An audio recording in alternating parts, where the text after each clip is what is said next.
Hadith number 35. الحديث الخامس والثلاثون عن أبي هريرة رضي الله عنه قال قال رسول الله صلى الله عليه وسلم لا تحاسدوا ولا تناجشوا ولا تباغضوا ولا تدابروا ولا يبع بعضكم على بيع بعض وكونوا عباد الله إخوانا.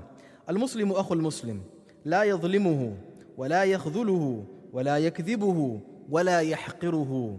التقوى ها هنا، ويشير إلى صدره ثلاث مرار. بحسب امرئ من الشر أن يحقر أخاه المسلم. كل المسلم على المسلم حرام دمه وماله وعرضه. رواه Muslim. This hadith was also, which is also in Sahih Muslim, was narrated by Abu Hurairah radiallahu anhu. And this hadith is speaking about, or the principle or the qa'idah in this particular hadith is speaking about the different types, the different things that Allah subhanahu wa ta'ala has made sacred. Right? The different matters that Allah subhanahu wa ta'ala has made sacred, and that which has sanctity. Okay, remember before in some of the previous ahadith we did in the last couple of sessions, we spoke about, for example, the fact that the Muslim, what is sanctity, what is considered to be sacred is their lives, right? Their blood. The person says La ilaha illallah, then their blood is sacred. Okay? This hadith adds more things. As we see at the very end of the hadith, their blood, also their wealth, right? Also their honor and their dignity. And before that, we see the Prophet ﷺ listing to us and teaching us and telling us a whole list of etiquettes and characteristics that the Muslim needs to follow with regards to how to deal with their fellow Muslims. Okay? The first thing the Prophet ﷺ, he said, alayhi salatu wasalam, he said, La tahasadu. Do not have hasad with one another. What is hasad? Envy, jealousy, enmity, right? Envy and jealousy is hasad, right? And the definition of hasad is not wanting blessings and khair to reach a person. That's what hasad is. Hasad is you do not want a person to receive blessings and that which is khair. Or if they do have blessings and khair that Allah has blessed them with, you feel a feeling that you don't want them to have it. You wish that they don't have it. That is what the definition of hasad is. Okay? So that the reality of hasad is karahiyatul abdi wusulun ni'mati ila ghayrihi.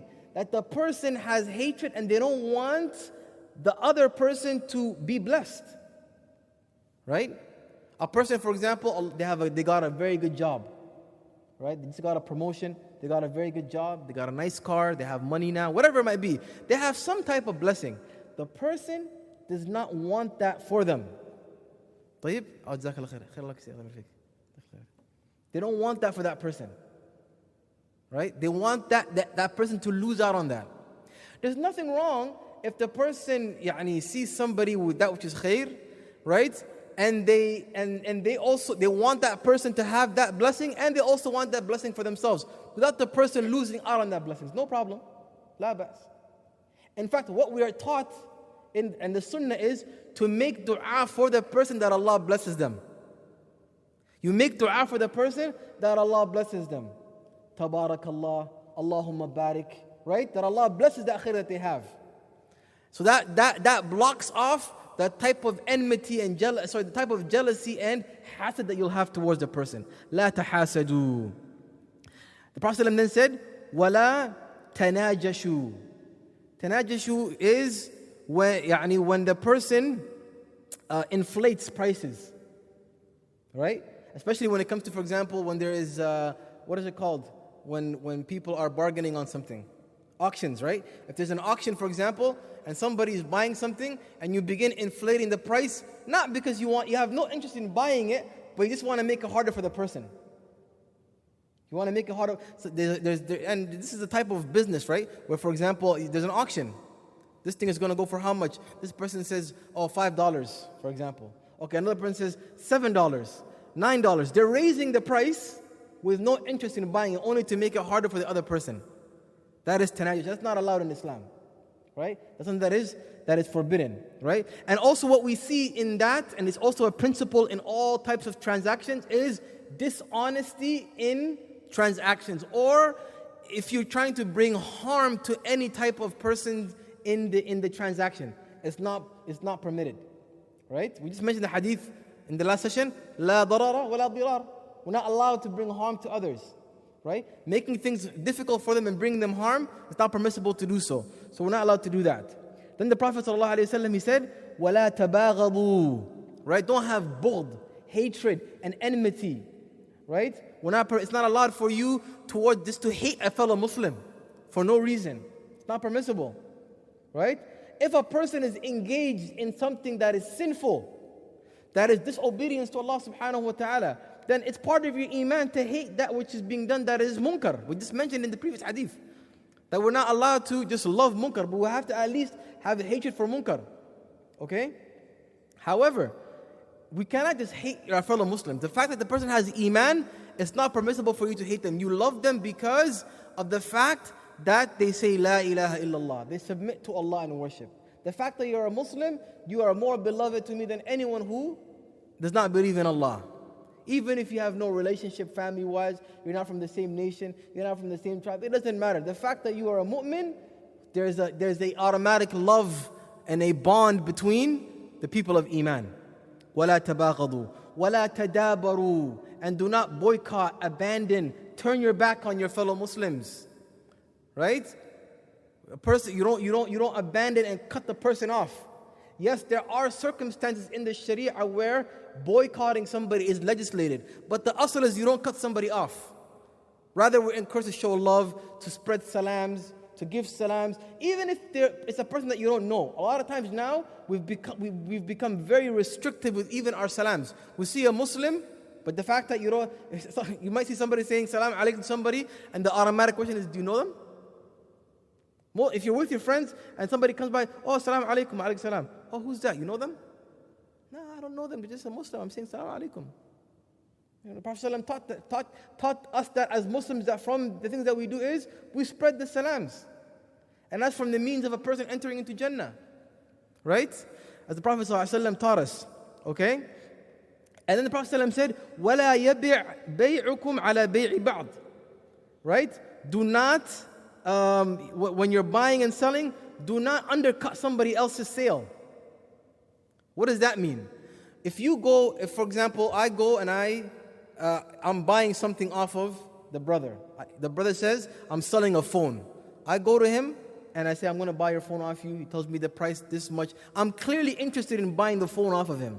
So there's a transaction happening now between me and him. Then what happens later on is his homeboy comes and says, yo, I heard you're selling your phone.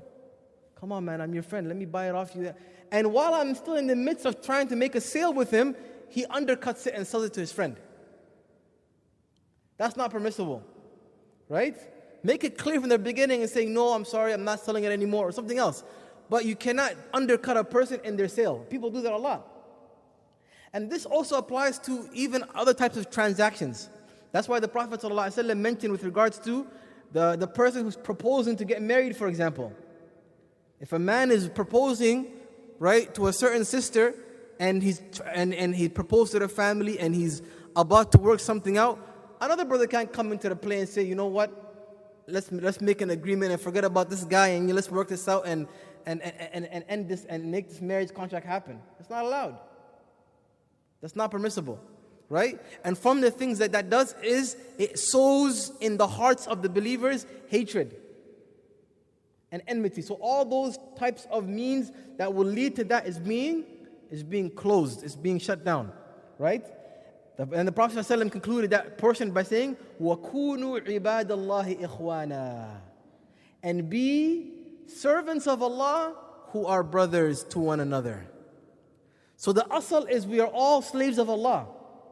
And because of the fact that we're slaves of Allah subhanahu wa ta'ala, we're supposed to be brothers to each other. So it's as if everything that was mentioned before, the objective of avoiding those is to keep the bonds of brotherhood strong.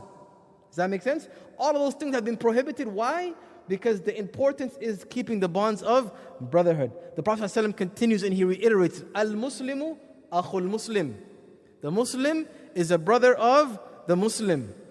Okay? Then the Prophet ﷺ, he said, لا يخذله عفوا لا يظلمه.